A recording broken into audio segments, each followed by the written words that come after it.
Hello, everyone, and thank you for listening to Papa's Tackle Box. We're coming to you from Legacy Community Church in Auburndale, Florida. Papa's Tackle Box is a podcast designed to make you better fishers. Each week, we sit down with Papa as he pulls things out of his tackle box to share with all of us. We're very excited for this week's episode, so without further ado, you are listening to Papa's Tackle Box, and here's Papa.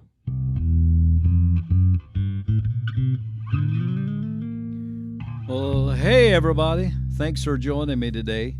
You know, as pastor, everybody wants answers to the questions that they're certainly asking about what we're going through and facing right now in this crisis. And so today I'm going to reach into my tackle box and see what I can pull out of it for us today. One of the things I would like to give you as a principle, God's Word is the unmovable anchor in times of storm. We're kind of glued to the television. Our president, over the last just the last couple of days, have told us that the next 2 weeks are going to be really rough.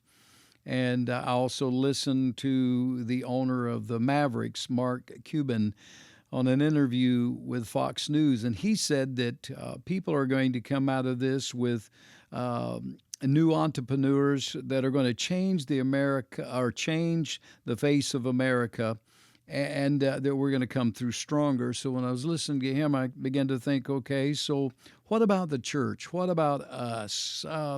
And so I want to talk about that a little bit today. But let me tell you a story. The story is told about the man who prided himself on being exceedingly punctual. He followed a very precise routine every morning. His alarm went off at 6:30 a.m. He rose briskly, shaved, showered, ate his breakfast, brushed his teeth, picked up his briefcase, got into his car, rode the ferry across to the downtown business area, got off the ferry, walked smartly to his building, and he marched to the elevator and rode to the 17th floor, hung up his coat, opened his briefcase, spread his papers out on his desk, and sat down in his chair at precisely 8 a.m., not 8:01 a.m., not even 7:59, always at 8 a.m. He followed this same routine without variation for 8 years until one morning his alarm did not go off and he overslept 15 minutes. When he did awake, he was panic-stricken. He rushed through the shower, nicked himself when he shaved, gulped down his breakfast, only halfway brushed his teeth, grabbed up his briefcase, jumped into his car, sped to the ferry landing, jumped out of the car, and looked for the ferry. There it was, out in the water, a few feet from the dock. He said to himself, "I think that I can make it." And he ran down the dock towards the ferry at full speed, reaching the edge of the pier. He made an enormous leap out over the water and miraculously landed with a loud thud on the deck of the ferry. The captain said, "I've got to tell you, that was a tremendous leap. But if you would have waited another minute, we would have reached the dock and you could have walked on." Well, now, why did I tell you that story? I think that's where we are right now. And things right now are not changing as fast as we would like for them to. It's almost like our situation's never going to change. We can't see what God is doing. When life feels unfair, you have to remind yourself that God is still in control. And just because you don't see anything happening doesn't mean that God is not working. We have a choice during these next 30 days that's been given to us that we're supposed to stay at home. We can either choose to get negative and live discouraged, and we can choose to say, "God, I don't understand it. It's not fair, but I trust you." We're not going to understand everything that happens and doesn't happen in our lives. And if you try to figure it out, you'll just get frustrated. God is asking us, I think during this time of waiting, do you trust me with the things you don't understand? Romans 8:28 says, all things work together for good for those who love God. not some things, all things. By themselves, they may not be good, but God promises He is going to bring it all together. Right now, we are in a night season. It's easy to trust God when you're getting good breaks and things are going fine and everything's great. But we've got to trust Him when things aren't going our way and we're experiencing what I call a night season. Job went through a night season. Everything had been going great. He was happy, healthy, successful, but life took a sudden turn out of nowhere. He came down with a very painful illness. He had boils all over his body. He lost his business. He lost his sons and daughters. His whole world was turned upside down. The scripture says that God sends a rain on the just and the unjust. Right now we're in a night season and we're getting some rain. He's closely watching you. He has you in the palm of His hand. He won't let you be more, or He won't let it be more than you can handle. We have to quit telling ourselves we're not going to make it. It's just a night season. It's not a surprise to God. He's already has the solution and it's headed our way. But Job did what many of us are doing right now. He did three things in this difficult time. He focused on the problem. He magnified what was wrong, and he let it overwhelm him. All Job could see was, I'll never again experience pleasure. Just long, weary nights of misery.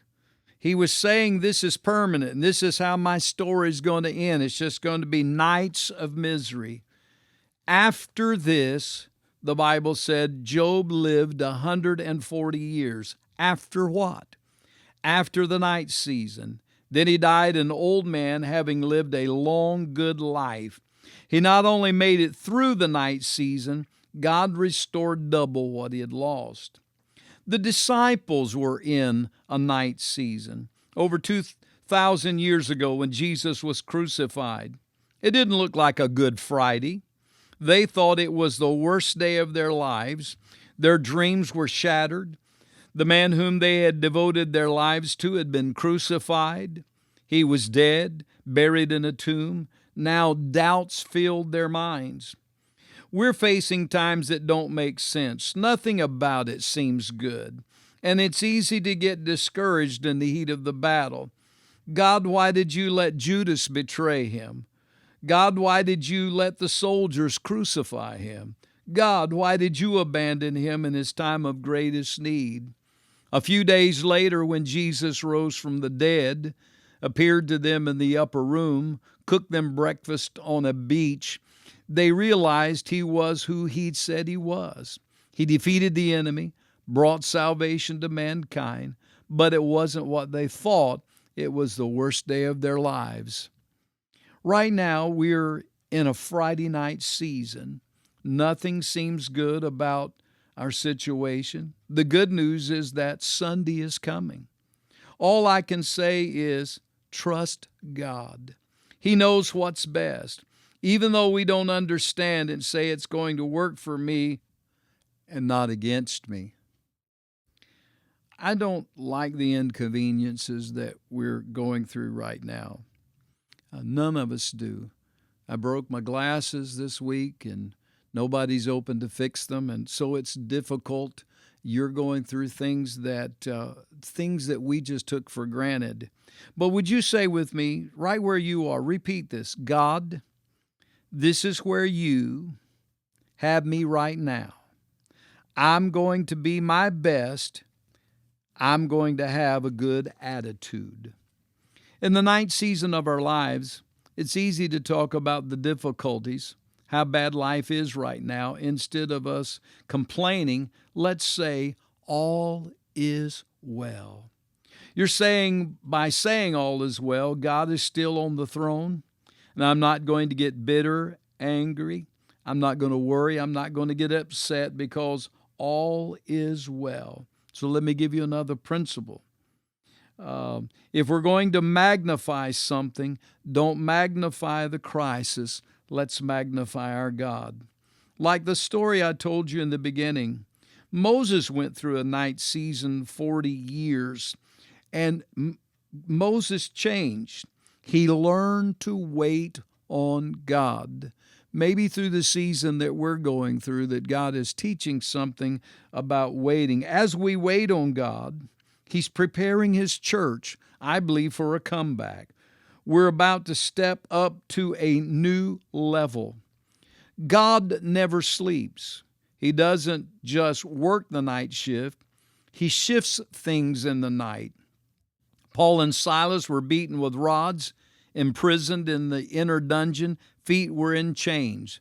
But at midnight, singing praises to God, suddenly, a great earthquake, prison doors flung open, chains fell off their feet. They walked out free men. What happened? God shifted the earth, the prison doors, and the chains. When did it happen? At midnight. It's going to happen, I believe, suddenly, unexpectedly. I don't think we're going to see it coming. Jacob had not lived what we would call the right kind of life. He was dishonest. He cheated people. He was on a long journey through the desert. He was hot, tired, hungry.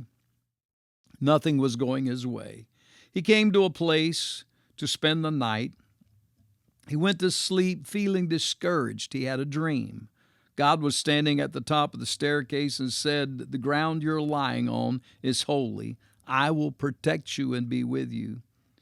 Jacob wasn't in a church. He was in the desert. And God shows up in the hard places, the night season. God, He is right here with us right now in our crisis, even though we can't be within the side walls of our church. David said, "God enlarged me in my time of distress." Not the good times, but when things were at their worst. Psalms 23, "The Lord is my shepherd. He makes me to lie down in green pastures. He leads me beside still waters. Though I walk through the valley of the shadow of death, I will fear no evil." He was saying the same God who led him through green pastures, still waters, is the same God that's going to lead him through the valley of the shadow of death. And after you go through the night season, He even said He anoints your head with oil. He prepares a table before you in the presence of your enemies. You have to go through the dark valley to enjoy the table that's set before you. What's meant for your harm is going to work for your advantage. So I guess I need to reel this in. The heavens are about to open up. Things are going to happen. And Jacob said, "The Lord is in this place." He's not going to stop until He's given you everything He's promised. I want to say again, I do believe that what God is about to do is going to happen suddenly, unexpectedly, and we won't see it coming. It's Friday. No reason to call what the world is going through good, but Sunday's coming. And if you will stay in the faith, you won't just come out, you'll come out better than you were before. There's still many great days ahead, and all we've got to do is wait it out. I want to ask you, while you wait, what are you going to cling to? While the trouble is raining on you and everything seems to be swept away by the winds of adversity, what will you hold on to? Thanks for joining me today. And until next time, keep fishing.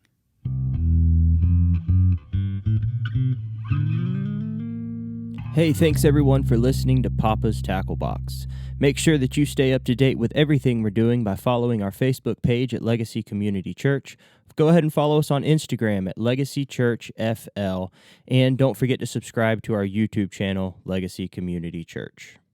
You can also keep up to date with everything we're doing at our website, legacycc.org. And if this podcast has blessed you in any way, you can also give through our website under the Give Now tab. Thanks for listening.